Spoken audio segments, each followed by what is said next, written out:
next topic we have to deal with, and I promise you, all these things are going to get tied together. Just bear with me. All right. This is what's called the new perspective on Paul. Okay. Now, the new perspective on Paul. Let me just kind of pull some books over here. All right. Is basically a pushback against the traditional, or what's often called the Lutheran understanding of Pauline theology. Lutheran understanding, basically, Paul is reacting against Jewish legalism that sought to earn salvation under the law. Okay? So, the new perspective on Paul starts with this book, Paul and Palestinian Judaism. And here's E.P. Sanders' just basic core of his argument. He claimed that Lutheran view that Paul was really reacting against a works-based righteousness is completely wrong. He argued that the way Jews understood salvation in the first century is what we might call, and you're going to get to, this word will come up sometime on a final, covenantal nomism. Okay? Covenantal nomism. What this means is, it's not that you keep the law to earn God's salvation, it's that they kept the law as part of God's choosing of them as the covenant people. Okay? Now, one way you can look at it, God secured their salvation by His election of Israel, and they kept the law to maintain their covenant status as the people of God. So he's kind of turning the way a lot of us read this on its head, saying, look, when Paul says works of the law, he's not talking about works that they thought they could do to earn their salvation. He's really talking about works that they did to keep themselves saved, kind of way. And so it's James Dunn. Let's see, here we go. Where are we at? Yeah. James Dunn, who comes out and he puts this in his classic way of understanding. Also, others, N.T. Wright, Richard Hayes. This is where I will say, I appreciate James Dunn, because James Dunn comes out and tells you exactly what he thinks. You will read some of James Dunn's writing and realize I don't agree with him, but at least I know exactly what he's saying. I highly suggest not reading N.T. Wright, because N.T. Wright is a little more sly about the way he buries things. He tells a really good story, and people get drawn in that way. James Dunn's like, here's the poison, take it. N.T. Wright's like, here, look at all the stuff I prepared for you, and you eat the poison pill and you don't notice it. So that's where I prefer, I do not, unless you sort of know what you're looking at, be careful with N.T. Wright. Okay. All right. That's my thing. But here's the thing. When he says, and when James Dunn coins what he calls the new perspective, he means a fundamental rereading of Paul's theology, a fundamental reinterpretation of Paul. Okay? So take a verse like Romans 3:20. We'll have to deal with this again when we get to Romans 3. Romans 3:20.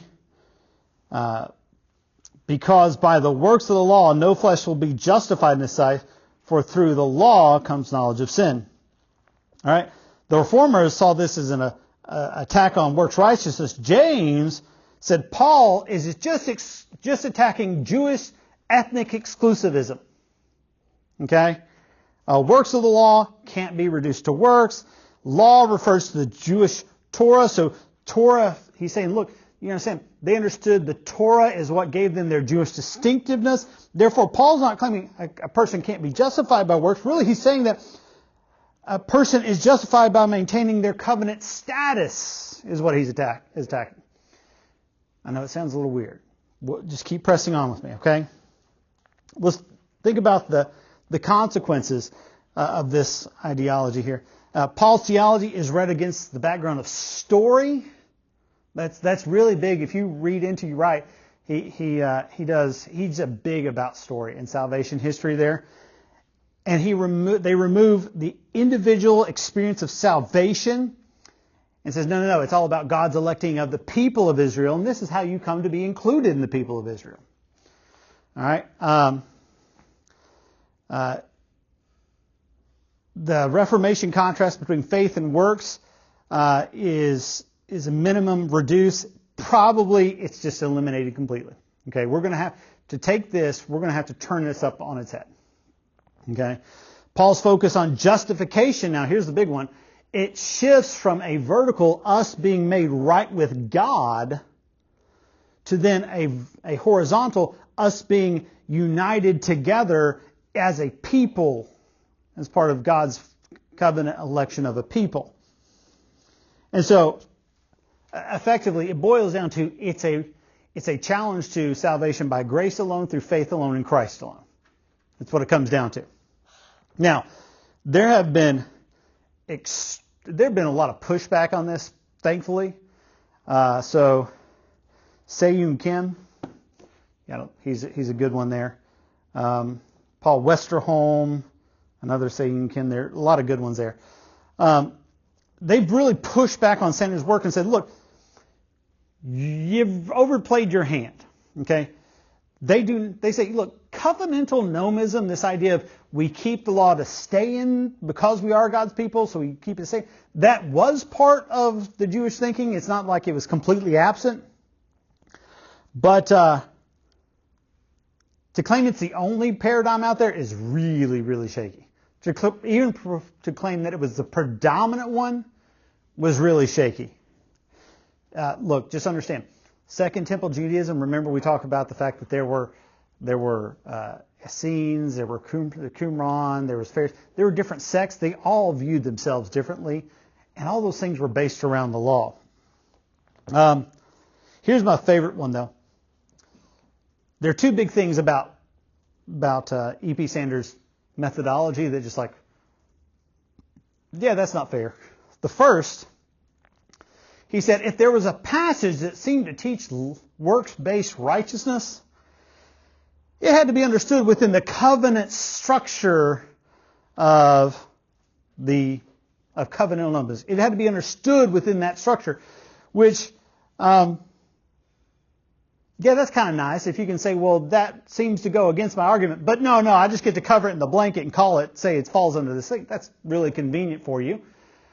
And the second one is that he ignored a primary source for understanding Second Temple Judaism, mainly the entire New Testament.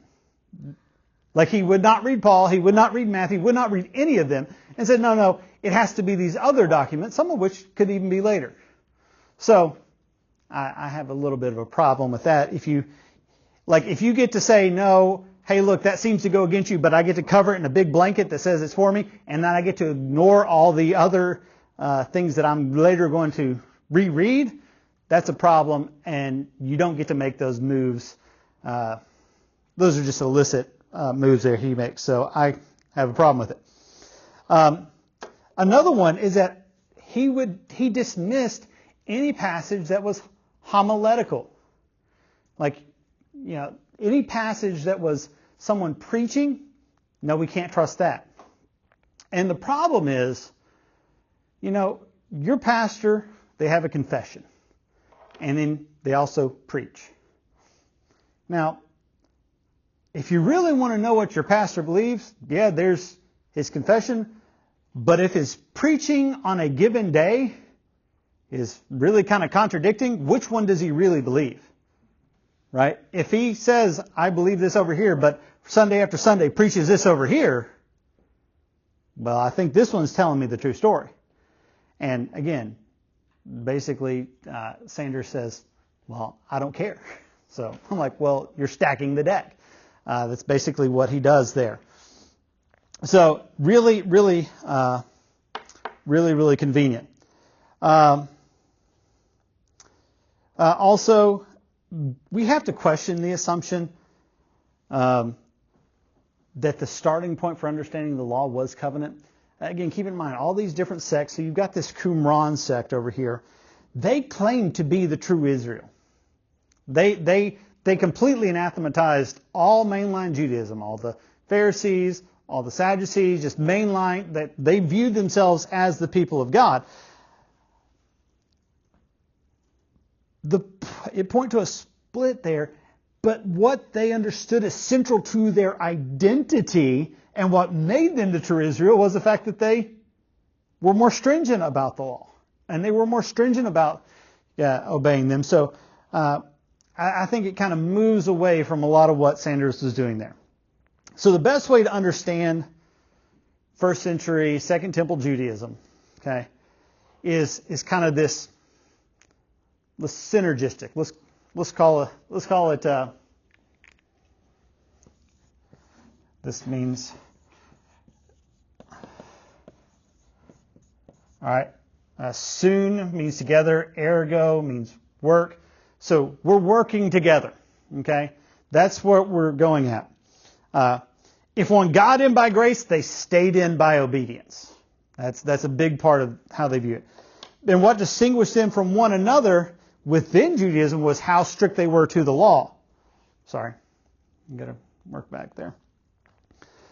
So Israel as a nation may be chosen by God, but being part of Israel as a nation, our elect people, was a matter of your individual keeping of the law, your obedience. So in this way, you could sort of say Jews sort of saw themselves as saved by grace and saved by works. Okay, both of these things sort of happen there. There's a good work over here. It's actually 2-volume work. Justification and variegated nomism. He's like, look, you got to understand Second Temple Judaism, and a lot of times it's a hodgepodge. Okay, there's a little bit of both going on.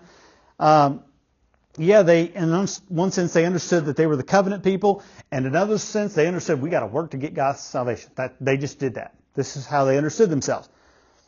And so at one moment, they could emphasize this. At another moment, they could emphasize another. They could swing back and forth depending on where you're going. All right?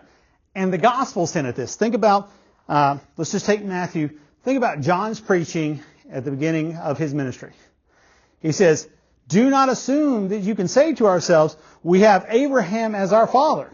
For I tell you that God is able from the stones to raise up children for Abraham. You can't rely on just the fact that you are part of God's ethnic covenant people. All right? There was a sense in which they had that reliance. Hey, look, I'm part of the chosen people. We're good. But at the same time, what did we get in Matthew 19:16? And someone said to him, Teacher, what good thing shall I do to inherit eternal life? Right? So again, it's a hodgepodge. There's definitely a sense of they're trusting in the fact that they're ethnically Jewish and that God chose Abraham. They're definitely doing that. But at the other end of the spectrum, they're also saying, I got to do. All right? So, listen, I know this is hard because it sounds like, man, there's a lot of cognitive dissonance. How can you go back and forth, right? We're on this side. We've been post-Reformation, salvation by grace through faith, salvation by grace alone, through faith alone, Christ alone, right? We're good on that. But understand that this kind of cognitive dissonance, this both and either or kind of way, is how most people actually live their lives. So we're sitting there like, how can they swing back and forth? It's what they do.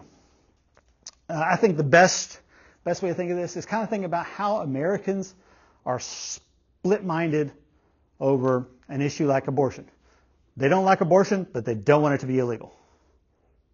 Which one is it? Right? Again, I'm not talking about normal church people who are there. I'm talking about like average Americans. You look at the polling. We don't like abortion. We don't want it to be illegal. Well, which one is it? Right? They think it's bad, but it's not this. Well, this is how people are. This is just reality. And so when we understand, this is what we got to get to is, okay, we understand that there is this sense in that covenantal nomism does play a role, but legalism is also certainly there. And this is going to come to be a big issue when we talk about Galatians and Romans, because those are going to be the two biggest works of Paul, central to that. If you redefine them according to the new perspective on Paul, you have a vastly different understanding of the gospel. And so that's where we're going to deal with those. But there's just kind of a taste. I don't want to go down the road too hard, okay?